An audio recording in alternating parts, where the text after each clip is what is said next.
enye dana o yese bishbo ni yesen lego ana genu amlo bunu le lo kele nu e ya kele se amlo budani le ko abde ku mo ale budani le ko abde e ya kele se o bishbo e fo le e dana to nu arumo lo de ba ku bie machine mi ma fu ministre se ka mo ma yese ko de ba depuis le vote de lo yi ba ga ye mbokun ba buden Dembara, muka demba muno senu. Dembara mam ko demba kanu yo. Buden de ra bi ayin ko bre ji hem je ta go. Onu to mu aye esase ye owoye eyi me ta bole sikense le. Donc epe. Donc nous sommes au fond, on le docteur Moustapha, il représente hier, Anne-Marie, il représente hier, on l'a et là pour ça. Mais c'est le raconte de Ego, le bon long. Donc il y a Jéhu. On m'a pas dit on s'est fait tout le monde, on peut appeler les balles. Elle est via les cadres, elle est via nos points, les gapiers, au boss dans le sein, elle est là où baro, dans cette tourne, au tollé, on l'a fait. Non, elle est améra du school là-bas. Et nous me redonnons, nous avons chez nous. Ah, pas. Peut-être qu'il y a des gens qui va poser des questions. Mon allez, mon allez, au point de nous, et là, professeur Concoula, et là, n'est pas. On y voit micro, et il va professeur Colonel, Tolon Abeki, Tolon Boyani, et il a gagné. Donc, ma Dani Mada président Nasser, Mada, elle est marraine Nasser. Vraiment, docteur. Merci à toi. Merci pour tes conseils. Dieu va te rendre cela parce qu'on sent que tu aimes la région. Nous sentons que tu aimes tes soeurs, tes frères et sœurs. Nous savons que vous aimez la jeunesse. À chaque fois, vous laissez votre famille, vous vous déplacez, vous êtes ici jusqu'à 22h, 23h et que Dieu va vous rendre ça. Merci pour tout ce que vous faites. Continuez à faire ce que vous faites. Dieu va tout ce que vous faites. Les femmes qui servent là, les membres de jury là, c'est petit bien vous allez donner. Vous donnez un petit cuillère, ils vont manger, garder le reste. Après, moi, il y a des terrains là-bas. Parce que de toute façon, ils sont prêts là. Ils se sont fait lavement, ils sont venus pour bien manger. Donc, donnez un peu. Après, vous allez me donner. Moi, je vais manger. Je vous remercie. Alors, viens à travers vous. On attend que le métal gagne.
Le 19 no bayi wọ̀nyí ẹ̀kọ́ òye bàbá fún yìí ètùbó náà ló tó bọ́ tó jẹ́ náà fún àwọn òtùbó jẹ́ náà yìí kànú máa inú ọ̀rọ̀ òsè àwọn òkúkó jẹnu òní ẹ̀kọ́ tèmi ṣùgbọ́n ilẹ̀ ló wẹ kọ́ sọ̀rọ̀ fún òun èyí wo wọn kà á lè jẹ ẹ̀kọ́ ẹ̀yẹ ìjìnlẹ̀ ìdúná ọ̀sẹ̀ tó tẹ̀lé òdìbò wọn. Ìdìbò náà ṣíra ìdìjì ńkọ́ mọ̀ọ́sọ ńkọ́ wọn èyí wọn fún jẹ́pọ̀ ọmọ fún ọba ya ní kálẹ̀ tó tẹ̀lé arẹ́ ẹ̀ fún ọba ya ní ìṣèlú pàtàkì ọ̀hún òfin ìmọ̀ ọ̀tọ̀ ọ̀hún fẹ́ẹ́ kó wọ́n lò. Ok, merci beaucoup mon frère. Avec Atafou, président de Soula. Ensuite, Pissa Sylvie. Au niveau, Pissa Sylvie. Ok, merci beaucoup mon frère. Après, Nicolas.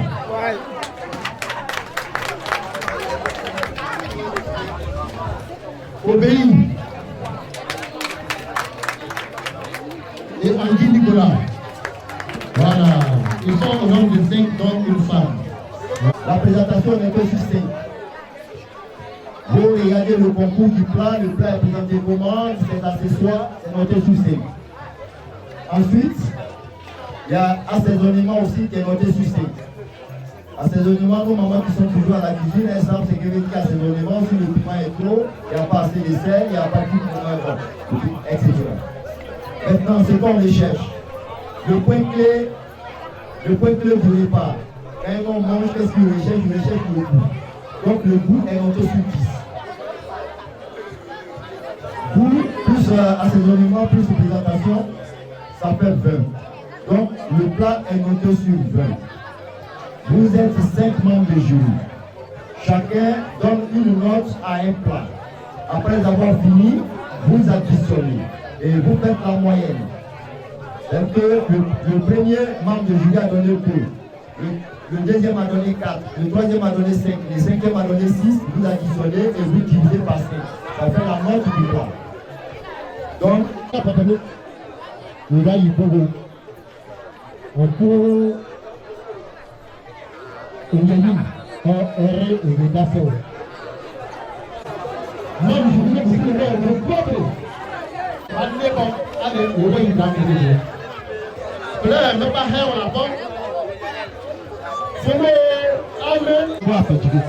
donc le propre pendant que les ballons arrivent au truc propre que tu as le 19 le premier qui est grand milieu. À la fille, non, on laisse pour les gens qui tu peux te le faire, tu as fait voir le produit, il faut que je grand milieu. Allez, vous pouvez vous garder tout à l'heure. Parce que grand milieu,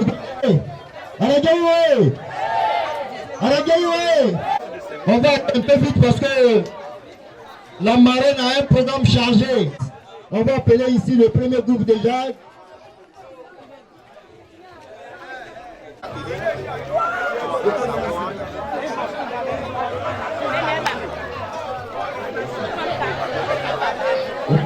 Qui est responsable? Adé Angéline. Membre de Béléou.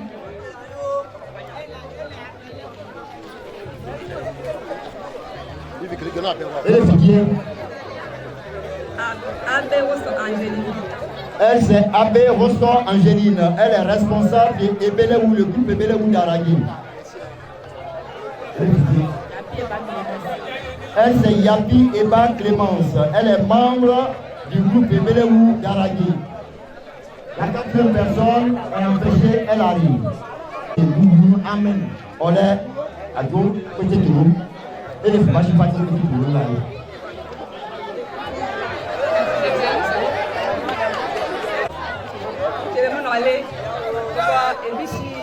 La hot Lola, I go put it to look. So, me a young ye, me bashi me, I go put it to Lola. Le bashi bulai, look for this station. All that irritated. I'm saying, bashi, you wish. La hot, Mr. Panishi to Lola, Ebo, did you why basse? Maybe I'm out for you, I lay look on my la hot, I'm looking my you. Ya shi tolo la olùkólẹ̀ juju wálẹ̀ ọ̀pọ̀ṣẹ́ la ilẹ̀ olùkólẹ̀ lẹ̀ buanu fẹ́ bọ́ lẹ̀ tolo nù wọ̀ ẹsẹ̀ olùkólẹ̀ juju wálẹ̀ ilẹ̀ pété lẹ̀ fẹ́ léèjì fẹ́ kẹ̀kẹ́ gé militari gé oyèwò nà gé ní si o forí diẹ nù wọ̀ kúta ní o fi lé eri diẹ nù wọ̀ mi lé àjòfá wọ̀ me le koye profia minyawo le kuketeno mo se le won qui mange la hotte ni to la na la hotte te no mi skola ko la mo qui mange wo donc ole lo ko no la la boy no qui mange ni shi wo no donc mo bo anyuge mo bo le wo mo bo lo ko miji mo bo jiji wa miji mo bo tawo me ta mo no wo me le ajo fa wo me le profia minyawo teno que está com meu tá monoa ó Michel que lá la Michel a fumé mo bo ajo no mo bo lewo Michel a fumé de o ba e peshin veji ah le donc Michel a même pas le ba le matrièche non le en bo ah bibiye ba ni yimbu no ye ah matrièche on bo se mai no wo le la hobu adigba na ege pa ewu api le bi se tolo le obodi mai ga mo donc si api tolo la api tolo no me le na bia wo aju tolo no me le ogboke wo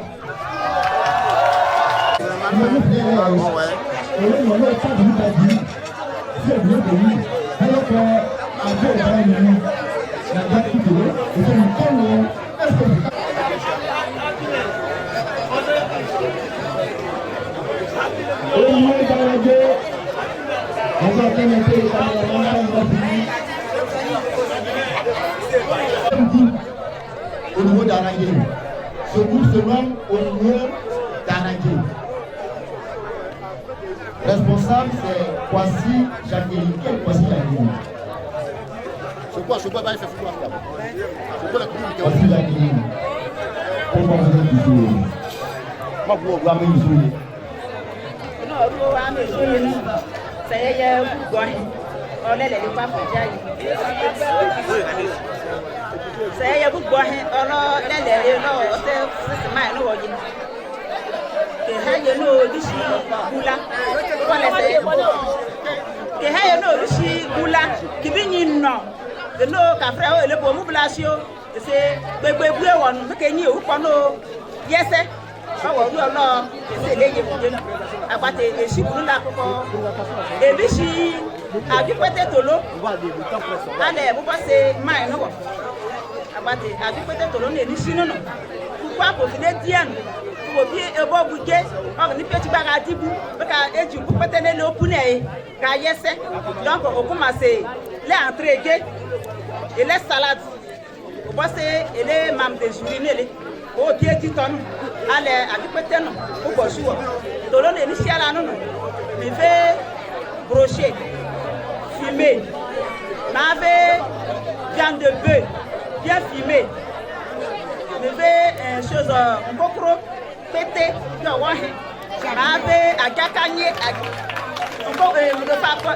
adufa ko kele ajakanye ba ore age ko mo adufa to no do me vie ma bo minye mo bo api mo bo profet minye mo bo tomate amogo le ajuno adipete no ma ga tu amoro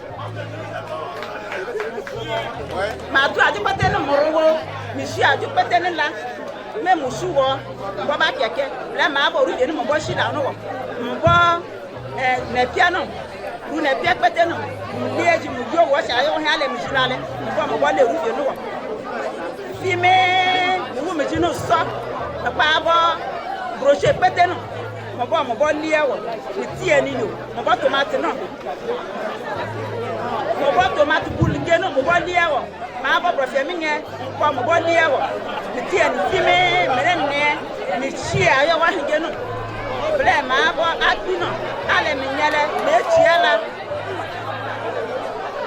me chiela me mutu amurale paole mo bo ba keke lele toro de kiyo fi me mu de bia no mu guti egba me ma bo aduno mi suwo ba keke no mo bo le toro no ma bo api no ale mi nyele no mo bo yofuo ma bo ajakange no adufa no mo bo liewo ale mi de nya afi maji wole parce que maji no ale ni wo ke die ma ga lie bon ma bo maji ajakange no représente mi magie à les tablettes côté que les à les b et yes comme bon léo je me cabache mieux tout le monde.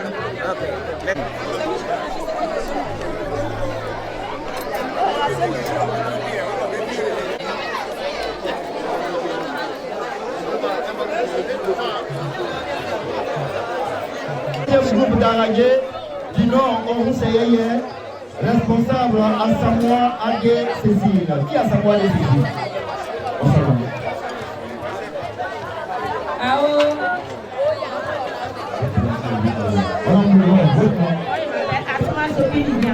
Asoma Sophie Viviane. Pays Messo Hortense. Maintenant, Maman Cécile. Aragé, ici, on vous a dit de préparer la sauce doublée avec du banane. Donne-moi les ingrédients de la sauce.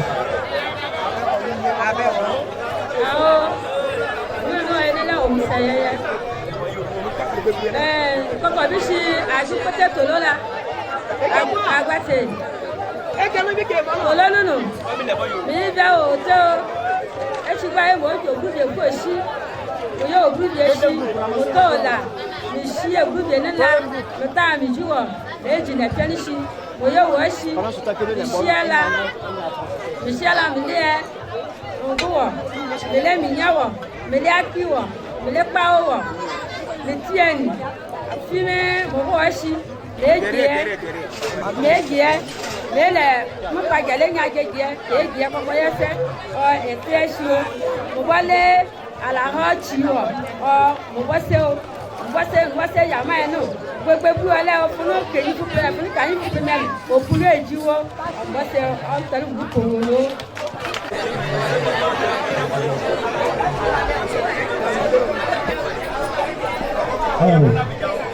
Voilà, c'est le groupe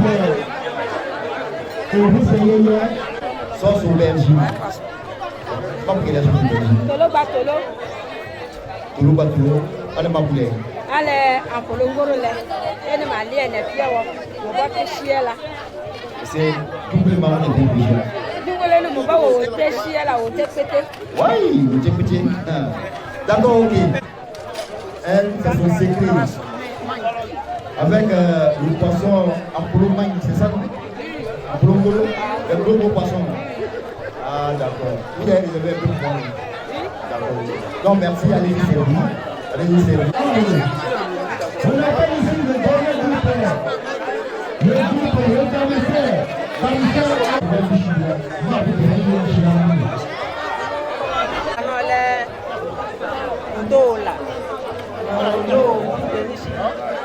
Lano, Mutam, Yo, the Genesis, one year, Dam, Bomb, other than Kiki, Women, what in Bapa, Kiki, I want to Wale, from Tian, by Malay, I do better. Bọ́bá ìmí tòró sí mi orúkọ wọ̀nù máa bọ́ máa gbé pàtó bọ́lí ọ̀ gbọ́ àgùfàgé bọ́lí ẹ̀fọ́ ọ̀wọ̀ nínú bá ṣe máa gbé ẹ̀. Merci.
Une petite fille comme ça passe en quatrième. Président d'honneur. Anne Bernice. Président, elle passe au CE2 avec mention très bien.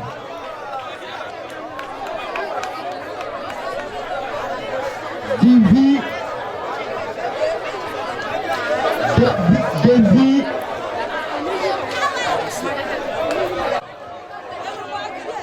Assa Edwige Davila.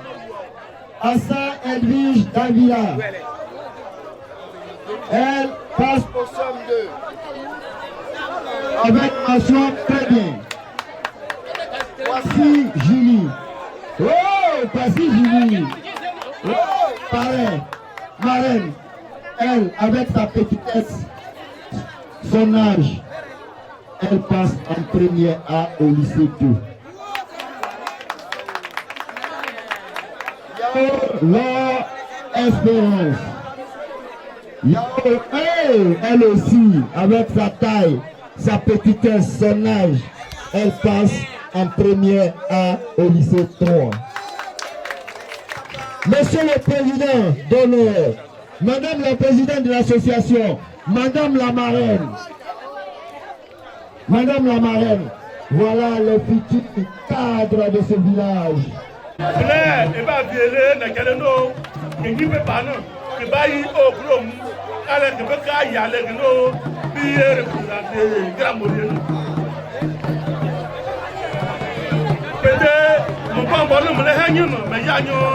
Docteur Moustapha Elis.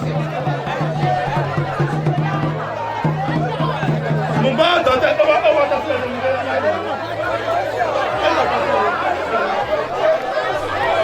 université. Mais rien pour ça, bon, n'a pas pas mou. Peut-être il va connaître les phases y aller. Les phases nous faut faire. Pour ça tu connais, mais il y a mais nous n'avons connaît. Mais après la guerre de noir, peut-être va aller bailler pour l'oignon. Et après on a dit elle va oignon, elle va ouvrir les laines, va vous poser l'aile, elle va poser vos calés, au va y aller. Peut-être qu'il y a monsieur, elle aura au bon marraine. Allez, ne me gênez pas au café. Il y a pour vous prévenir, j'aime de rester de l'aide. Comme nous quand et il va se passer pour tout le monde. Et il va se passer pour le problème. Et il va se passer limite, vous êtes oublié. Allez, arrêtez avec vous. Et bah, et l'autre temps Moustapha et Nice, bah les bons, on verra, nous allons les filles, les problèmes pour lui. Allez, on les léguer à Berlin.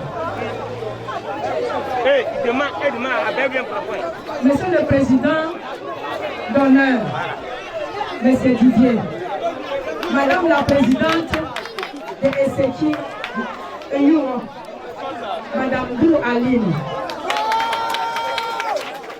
Monsieur le chef d'État, son représentant,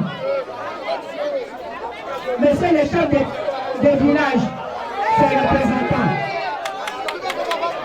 Messieurs, Mesdames, les membres du jury, chers invités, chère population d'Aragé, honorables, membres, présents et absents, les dignes femmes d'Aragé, je voudrais que vous acclamiez. Les jeunes filles, les jeunes garçons, les enfants, je voudrais aussi que vous vous évationnez. Je suis très heureuse d'être présente au milieu de vous ce soir parce que nous avons l'habitude de nous déplacer dans la région et notamment dans le département d'Abbeville pour des décès, pour des cérémonies de deuil, pour des moments où nous sommes amenés à aller pleurer nos frères, nos pères, nos mamans, nos grands-pères, nos grands-mères, nos enfants. Mais lorsque j'ai appris que nous étions en train de préparer dans le département d'Abbeville une cérémonie qui a autre caractère que les cérémonies de décès, j'étais très heureuse. J'étais très heureuse aussi que ce soit Aragué et les femmes d'Aragué aient décidé de me choisir comme les marraines. Je voudrais vraiment vous dire merci. Je suis d'autant plus heureuse parce que ce n'est pas la première fois que j'ai été choisie comme marraine d'une cérémonie Aragué. J'avais été choisie une première fois, mais malheureusement, je n'ai pas pu honorer de ma présence cette cérémonie. Et donc, c'était une manière pour moi de me racheter et de présenter mes excuses pour la première cérémonie à laquelle je n'ai pas pu participer. Et donc, vraiment, aujourd'hui, la cérémonie qui nous réunit, comme ils l'ont annoncé, c'est une cérémonie culturelle. Une cérémonie pour montrer que le peuple Abel, ce n'est pas seulement un peuple révolutionnaire et guerrier, mais c'est un peuple qui connaît les vrais mains, qui s'est préparé, les femmes sont préparées. C'est pour cela que nous avons organisé cette cérémonie. Il a été imposé Djunglé. Et tel que les femmes viennent d'expliquer ici, vraiment, ce sont des choses que beaucoup de jeunes filles ne connaissent plus. Mais c'est pour encore amener nos mamans à nous amener à apprendre, mais aussi à nous souvenir que le temps passé pèse toujours sur le présent et pèsera toujours sur l'avenir. Donc je dis bravo aux femmes d'Aragué. Je dis bravo aux femmes d'Aragué et je dis qu'elles sont vraiment aimables, elles sont dignes, elles sont vraiment courageuses.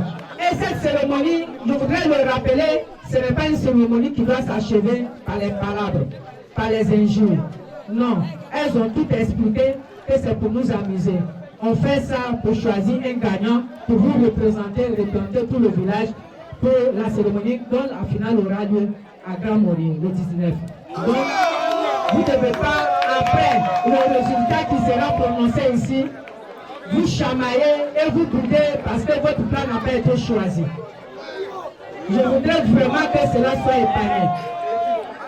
Je voudrais vraiment dire aussi que, comme ils l'ont dit d'habitude, nous célébrons les jeunes hommes, nous célébrons les jeunes gens à travers les matchs, mais cette année et l'année à venir, l'année prochaine, nous allons encore effectivement étendre l'espace géographique de cette cérémonie-là, au-delà de la sous-préfecture de Grand Morier, nous allons ensemble parler pour voir comment nous allons l'étendre à toutes les sous-préfectures du département d'Abbeville. Pour pouvoir vraiment vanter le mérite de nos mamans, parce que nos mamans, elles sont mères. Mais aussi, il faut vanter leur mérite culinaire. Et c'est très important. Mon nom, Michel, Milegale, Nkasoro, Ochomae Medani Nase, Melanieri, Medani Nase, Lowe, Iye, Inkiachi, Kobase Hako, Kobiere Reji, Inkachi, Kobase Hako, Koberashi, Inkachi, Kobase Hako, Kobiebebe, et c'est pour lui les tourner une yashi, et nous tout le monde, il y a fait Daniel, le tout le monde, Kaya Yamsadodo. Yamsadodo. Il y a même ma mouchou au ténor, Maga Adjelawa, Maga Mouroulo, Maase Yayewo, mais le monde non l'est, et bébé, et bébé, et pas soché pas du tout, à bébé, et pas de rachis, pas c'est Yayewo. Il y a même comme d'amis chez les Nassé, mais Nana Nassé, mais chef Nassé, il y a battu, et lui va tout aller, lui va pas laisser, mais qu'à fouchi. Allez, comme moi, que ce que bouteille de l'élève, comme tout, pourquoi que l'on ne m'en parle. Donc, nous avons un nous achète nassé. Nous avons une tour, pas approché, nous nassé. Nous pouvons nous tout, nous avons nassé. Mais dans Kassova nassé, il y a une tour, il y a une basi sene agbade nye peni nya e ka me ko araje o mu araje le po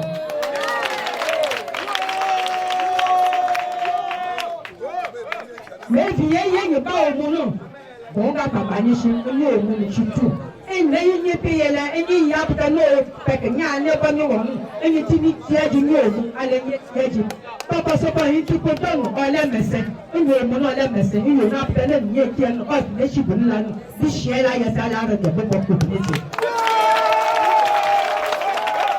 e ta ni ko me he ni so me a buta no da nya ra ja no ke nem so a gu mo mo lo shi ga bu te ne be be to be sha ra ja na e bi she la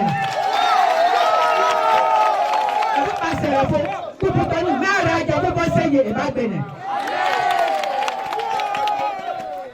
Donc moi c'est le matin maman tan pa be da we se tan be da we tete me vieux fo butano nene no fo bata ale bele ko bule la pouve sort là be la yo was protete me vieux me da ni nase après ne ga ni me da nase ma se butete wo et c'est les gars me sen bete me ne ga no so shin tije président d'honneur va helle que me sen ale vraiment ni be nishi et c'est un me helle vraiment marchu o pe mu iki elu aka be na akitan to be tuba no nya yam se me la mo to ba no be sakin su ta loru be e se ma mo to ba no be ko pe me ka fu e ma so ja shi o iki to ba fi mi ya o nta so shi sino o to ba no na nu vraiment ya yam se she bo ntu ari kala nte be na ntu ya yam se ara ga lu wa ko mo me petete ara ga lu ko mo me petete ele no lo anu fu gelo ge lefa abe to ko ge ipe olege ese ame mainin ge ipe lege ese ge yi wosilege mo no pe mo so nye ge ipe me le bonu mishi mo no nu pol papa pa ne mele ge nya ko bolo wu jigele le mo ngoran mele ge nya ko meji je le ipe ese mo no nu bo fu me ne gẹ̀ẹ́nu fún tún lẹ́fẹ̀ẹ́ yúwọ̀ sùpọ̀tẹ́ bóun jẹ kalẹ́ yúwọ̀ bóun jẹ kalẹ́ yúwọ̀ bóun jẹ èyí pẹ̀lú ọ̀rọ̀ ẹlẹ́yúwọ̀ mẹ́tìnú fún mi náà fòṣí alẹ́mẹ́nà ẹ̀ tó kọ́ mi ṣìkà tí màá bà sí. ìṣìlọ́pọ̀ yúwọ̀ fún nà tá a máa dín nà ẹ̀jẹ̀ náà fún tún kálẹ̀ gẹ̀ẹ́nu yúwọ̀ sùpọ̀tẹ́tẹ́. kẹsẹ̀ amen míṣù. Mais la bonne voie c'est nous pas que nous was pas celle yi.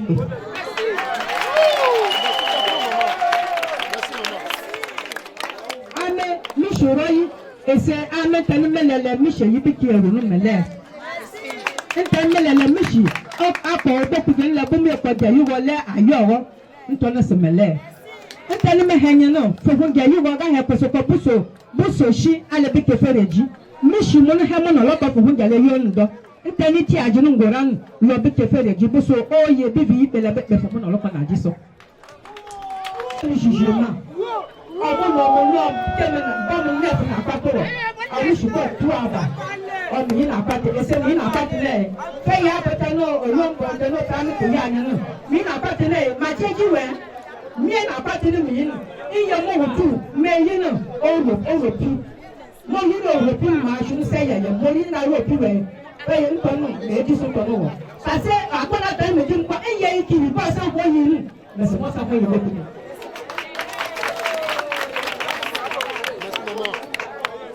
parce que au fossé le yiki ele lo donc eye ikiri ba sa ko yin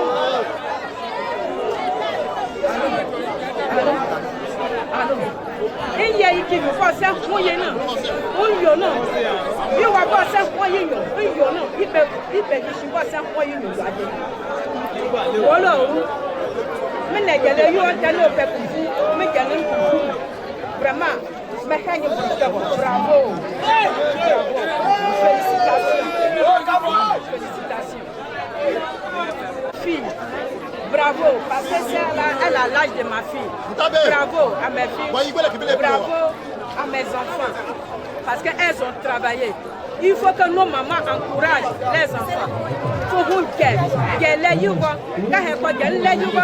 Makia na kwati kabali ameba somesa. Makia na kwati kabali ameba somesa. No, all get go. No. So na kwati ni fi na ni na kwati ni fi. Fi na kwati fu baba na kwati. Fi mo fu so. Ko tu mi ko se vele. All get go. No, all get you go go.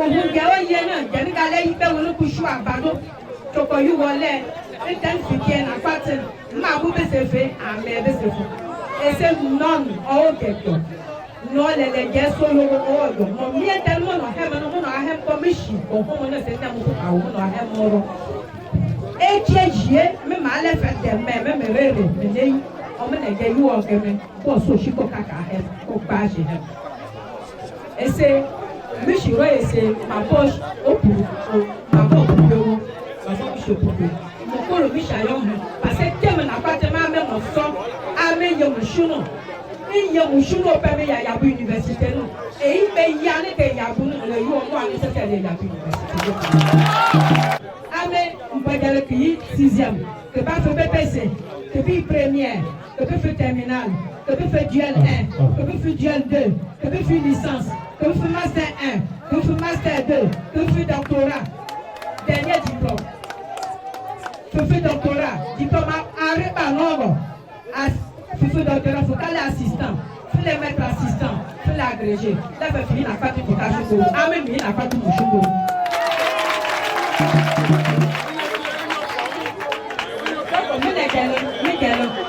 àwọn ẹnu nù yẹ ẹsẹ bọba tiẹ ni ibẹ láfàfà ni ibẹ bí àmúwọ.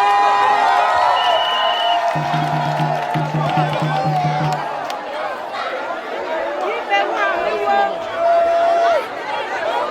ibẹ lẹfàmẹ ibẹ yìí nà pàtẹ ẹsẹ ibẹ lẹfàmẹ ibẹ yìí nà pàtẹ ẹsẹ yìí sọ fún amẹ amẹ kó so sí ọ fún amẹ kó so sí ọ. Àwọn mẹ́tẹ́lú yẹ máa ní ìpínlẹ̀ ẹ̀bọ̀ pẹ̀lú nǹkan mẹ́hẹ̀ẹ́. Kọ́ dọ̀tọ̀rọ̀ fún kọ́ fífi kọ́ pẹ̀jì jọ kọ́ fífi ẹ̀tẹ́ni yẹ fani kọ́ mọ̀ nífi ní ẹ̀bọ̀. Ìpẹ̀lẹ̀ rẹ̀ kẹ́kọ̀ọ́ fún kẹ́kẹ́ bá ẹ̀rẹ̀ ní. Bùnà fún mu kẹ́ alẹ́ ìkílẹ̀ bẹ́ẹ̀ kọ́ sọ̀kọ́ ní ìjẹ̀nù ọ̀lẹ́ ẹ̀ bó kọ́ fún bá lè fi ṣe wọ́n yóò fọ́ ṣẹ̀ṣẹ̀ ìlú ṣáfẹ́. Ẹni ní ọjà lóyún ọ̀nyá àrùn ó kùnú ìdọ̀kú bí ìnàpàtẹ. Inya hekosoko tebi kenye le même ko fu je o ara re ni tan ko bi le ka bo le sele e ko ko yi to bi na kwate yi wo yi me se ku yo wo ko wo ta me ne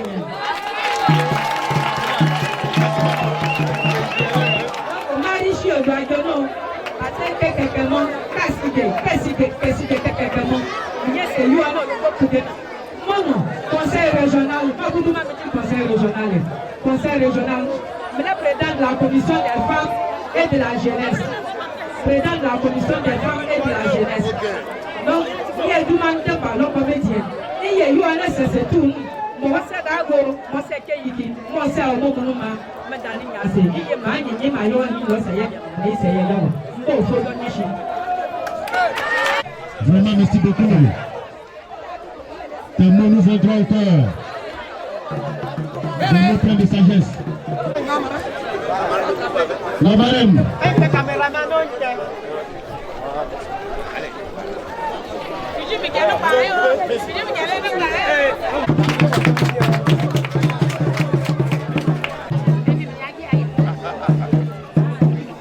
Venez écouter, bon, bonne l'aide. Mon monsieur, je suis bon, et là, les gars, ils ont l'air. On va me faire mon pour nous mettre même quand je suis pour faire pour un chien bon, il y a aller, un chien bon, et non, il y a l'air. Un gars au Tichia. Un hand, ma head, il y a la recette. Vous tenez une belle bataille, il y a une bataille. Au bout de la quarte de chou, la quarte de chou agrégation, et le roux en zèle, on y a une bataille. Fait chier de bataille, on va le retirer au lait, on y a et une nolle, fille, à la femme, Fatia dit pour mon gars, c'est Kraganuba, par Kayach, la quarte, mais il y a beaucoup de chou, on va voir ici. D'abord, vraiment, on dit merci à la population qui tout à fait pour cette présence-là. On a compris. SMS qui a gagné. La marraine doit se retirer. On va vous annoncer que la marraine. Hey, marraine a donné beaucoup d'argent. Hein. D'abord, la marraine dit, les hôtesses là, vous encouragez à aller à l'école. À la rentrée là, c'est ma soeur, c'est qu'elle vient faire. Elle dit, les hôtesses là, votre rentrée là, nous on prend ça en compte. Tous les gens là, pour nous donner, nous quand on dit là, on fait. Parce qu'on n'est pas venu d'ici, on est juste à côté là. Donc, les filles, on va vous occuper de vous. Proprement même. Après cela, la marraine donne au terme des cérémonies. Nous sommes comme les éléments de politique. Nous sommes trois. Hein. Il y a Auguste, il y a moi aussi. La marraine donne 5 000 francs. La marraine donne au tam-tam parleur. La marraine donne au tam-tam parleur la somme de 500 francs. Hey, c'est 5 000, 5 000. 5 000 au tam-tam parleur. Aux hôtels, 5 000 francs. Le chef d'hôtel, 5 000. Le comité d'organisation. Avant d'arriver au comité d'organisation, vous devez savoir qu'avant qu'on vienne ici, là, la marraine avait déjà financé les plats là, à hauteur de 20 000, 5 000 francs par jour. Ça produit ça. Aujourd'hui, elle donne 25 000 francs au comité d'organisation pour l'aider. C'est pour vous aider. C'est votre responsabilité. Arranger, c'est pour vous. Mais elle contribue à hauteur de 25 000 francs. Même celles qui vont perdre, la marraine a pensé à elles, à celles qui ont perdu. 10 000 francs par coup. Même celles qui ont perdu. Maintenant, pour avoir une sorte pour aller à Grand Mourier, la marraine donne déjà 30 000 francs en plus de ce qu'elle a promis. Ça produit. Ça fait un total.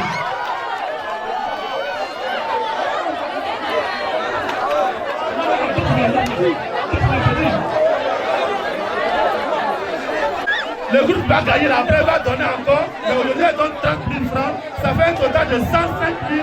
Applaudissez pour la marraine. On va laisser la place. Il est le groupe ici là, non, ici là, non, il est bon, le corps, il est évidemment, il va, les boubons, on voit pas au puis, on va faire comme t'as les négociations, on peut là. Vraiment, il peut être là, il y a un les noms. Et nous allons il peut l'équipe du côté. Bon, et là, et là, vous pouvez revenir. Et qui va nous, et le poulet qui est fort, en point, et nous allons le maintenant, et qui va nous faire pour connaître. On va faire pour les cas gagnants. Oh, équipe elle est évaillée. Donc, et bah, Jaimbago, elle est pas pour Jaimbame. D'accord. Et le corps, nous les non. Vous nous laissez là, non. Encore, il y a une pour voir et gagnant. Et il y a une pour et il y a bien. Et qui va pour les pas chez la porte, et qui va avoir la porte. Ah oui, et car, faut boulot, et les balais, au bout du boy, et vous dites quoi? Ou bien quoi, bon, il y a, et le bon, non, au fond, non, t'as dit quoi? Vous ne laissez pas ma boîte, moi, c'est ce que là, et c'est de l'homme ici l'année, mais il y a un bon, non? Non, moi, ça veut dire, ou bien me négocier, on s'amuse bien. Donc, et car bon, il est là. Oh, et puis, il dit, ou bon coupe, non. Donc, après, bon coupe, non. Ah, bon, 4e d'abord.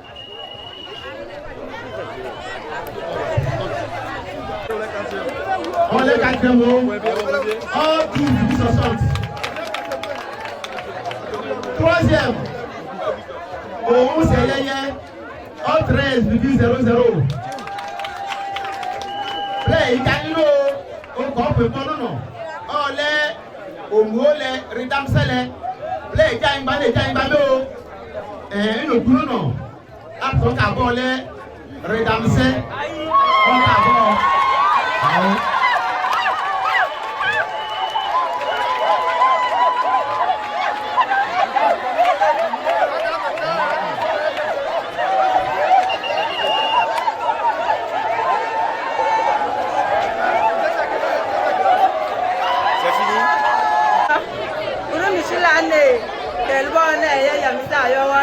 ba saya ya mo me ma mu bonu mono arjan ko tu la saya ya dalu no ana le muganyo e kitaro ele lo shibuna kwa boro tuna arjan bu ala o misita la fina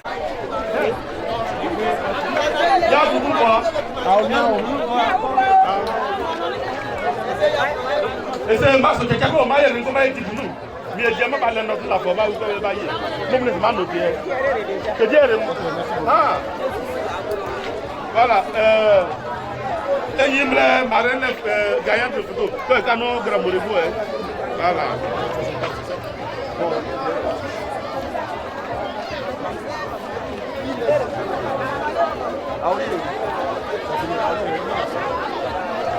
Là au Toubano les top de nous peut-être allez va bien présente